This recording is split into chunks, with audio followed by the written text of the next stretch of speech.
ध्रुवीय तारा की शक्ति के साथ साथ वो पराभौतिक ईथर शक्ति O9 जो अति शक्तिशाली और दिव्य भूत है, उसकी शक्ति सारे ब्रह्मांड के पांचों तत्वों के कणों में मिल जाएगी, जिससे तत्वों के कणों का विकेंद्रीकरण होना शुरू हो जाएगा और साथ साथ परमात्मा और अन्य पवित्र आत्माओं का आत्मिक बल इस ब्रह्मांड में ऊर्जा का केंद्रीयकरण करेगा, जिससे विश्व की अनावश्यक ऊर्जा शून्य हो जाएगी।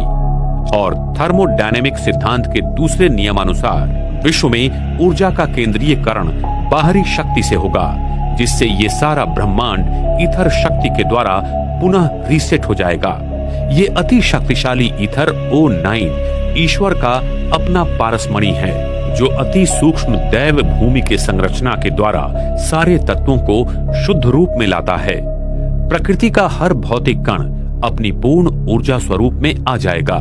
प्रकृति के इस तमो प्रधान से सतो प्रधान अवस्था के परिवर्तन को हम विनाश के रूप में देखेंगे, लेकिन वास्तव में ये विनाश नहीं है, ये स्वर्णिम सृष्टि की संरचना का उदय है। मनुष्य आत्माओं की पवित्रता इस ब्रह्मांड की ग्रेविटी को नियंत्रित करती है। ये सत्य सारी दुनिया को मानना पड़ेगा। वर्तमान समय में ब्रह्मांड का ध्रुवीय तारा, जिसमें ईथर शक्ति O9 भरी हुई है, वो एक स्ट्रिंग की तरह इस धरती की ओर आ रहा है और उसके साथ साथ परमात्मा की सर्वोच्च पराशक्ति भी आ रही है, जिसके कारण सारा विश्व एक वैश्विक मोड़ लेगा और इस सृष्टि चक्र में पुनः नए स्वर्णिम युग का शुभारंभ होगा।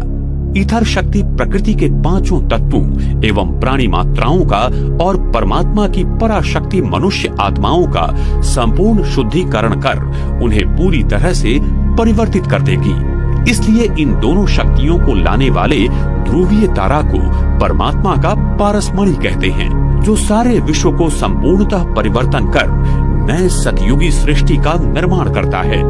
ध्रुवीय तारा धरती के नजदीक आकर फिर अपने पूर्व स्थान पर चला जाएगा, जिसे इसी समय सारा संसार प्लैनेट एक्स एवं निब्रू के रूप में चर्चा कर रहा है।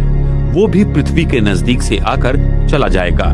ध्रुवीय तारा के अपने स्थान पर जाने के बाद सारे ब्रह्मांड का विस्तारीकरण रुक जाएगा और साथ साथ केंद्रीय गुरुत्वीय बल शून्य हो जाएगा और ब्रह्मांड फिर अपने पहले के स्थान में आ जाएगा। सारी आकाश गंगाएं, तारे, सूर्य, चंद्र आदि पृथ्वी पर सतयुग में जैसे घूमते थे वैसे ही घूमना शुरू कर देंगे। प्रकाश की गति धीमी होने के कारण पृथ्वी के दोनों ध्रुवों पर भेजे गए सारे उपग्रह नजर आने लगेंगे। जी तथा विराट ब्रह्मांड की ये क्रिया अति विशाल और अद्भुत गोपनीय है, जिसे आज तक कोई नहीं जान पाया। ये सारे सत्य हमें आने वाले समय में प्रत्यक्ष मिलेंगे। माउंट आबू, सृष्टि परिवर्तन की प्रक्रिया का स्थान। पृथ्वी की सारी प्राचीन संस्कृतियां जैसे इजिप्ट के पिरामिड्स, ईस्टर आइलैंड, माया संस्कृति के पिरामिड्स आदि पृथ्वी के ले लाइन पर विकसित हुई हैं। प्राचीन संस्कृतियों ने इन्हीं स्थानों से पृथ्वी के चुंबकीय गाभा को ईथर ऊर्जा मिलने वाली वास्तुशिल्पों का निर्माण किया था, जिससे पृथ्वी को वो ईथर शक्ति मिल सके। अगर इन्हीं स्थानों को एक रेखा से जोड़ा जाए तो उस पर माउंट आबू, ये भारत का स्थान अरावली पर्वत में आता है। इस स्थान के अक्षांश और रेखांश देखा जाए तो 24 नॉर्थ अंश और 72 ईस्ट अंश पाए जाते हैं। ध्रुवीय तारा का पृथ्वी के साथ का 23.5 अंशों का झुकना और आकाश तत्व पृथ्वी के साथ 72 अंशों में उठना इसी माउंट आबू स्थान पर मिल जाता है, जो पृथ्वी का अभी केंद्र बिंदु है। तो विश्व परिवर्तन की प्रक्रिया यहीं से शुरू होती है। जिस प्राचीन राजयोग को सीखने की चाहत सारा संसार करता है, उसी राजयोग को सिखाने के लिए स्वयं सर्वोच्च परमात्मा शिव इस माउंट आबू की धरा पर आकर सारे विश्व का परिवर्तन कर रहे हैं। प्रकृति की होने वाली विराट परिवर्तन क्रिया की घटना को हम विनाश के रूप में देखेंगे।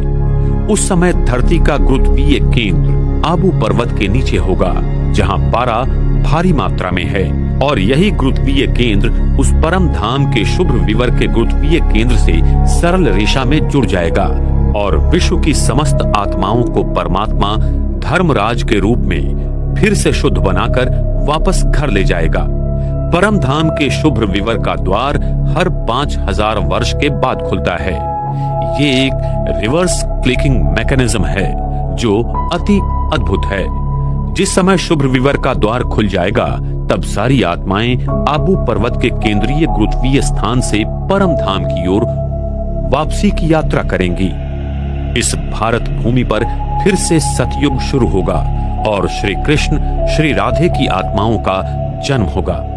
सृष्टि की फिर से हूबहू पुनरावृत्ति होने लगेगी। ये सृष्टि हर 5000 वर्ष के बाद हूबहू घूमती रहती है। ये एक अद्भुत और अति गृह रहस्य सिर्फ परमात्मा हमें बता सकते हैं। इस भारत भूमि पर स्वयं परमात्मा का दिव्य अवतरण पिछले 78 साल से हो रहा है, जो कि एक बहुत अद्भुत और दिव्य घटना है। लेकिन वर्तमान समय में मानव अपने इंद्रियों और सुख साधनों में इतना खो गया है कि वो इस सत्य को बार बार ठुकरा देता है। अंत में वो आत्माएं जिन्होंने परमात्मा को पहचाना और उसके कहने पर अपना जीवन व्यतीत किया, उसे आने वाले स्वर्णिम सृष्टि में परमात्मा देवी देवताओं के स्वरूप में ईश्वरीय जीवन बहाल करेगा। वर्तमान समय में स्वयं सभी आत्माओं के पिता परमात्मा मनुष्य आत्माओं को आने वाली नई सृष्टि का उपहार देने आया हुआ है। इसलिए हरेक आत्मा अपना उपहार उस परम पिता परमात्मा से लेकर स्वयं को ईश्वरीय शक्ति से भरपूर करे, जिससे इस पृथ्वी पर आने वाली स्वर्णिम सृष्टि में वो जाने के लायक बन सके तथा ईश्वर के इस महान कार्य में सहयोगी बनकर आने वाली स्वर्णिम सृष्टि का निर्माता बनकर अपना भाग्य बनाए। एक ओर सारी मानव जाति उस ईश्वर को मंदिर, मस्जिद, गिरजाघर में ढूंढ रही है तथा दुनिया के सारे वैज्ञानिक संशोधन कर ब्रह्मांड के रहस्यों को जानने की कोशिश कर रहे हैं, तो दूसरी ओर स्वयं परमात्मा शिव अरावली पर्वत में स्थित माउंट आबू की सुंदर वादियों में नए स्वर्णिम सृष्टि की कलाकृति बना रहे हैं। ये सत्य आने वाले समय में सारे संसार के सामने उजागर हो जाएगा। हाल ही में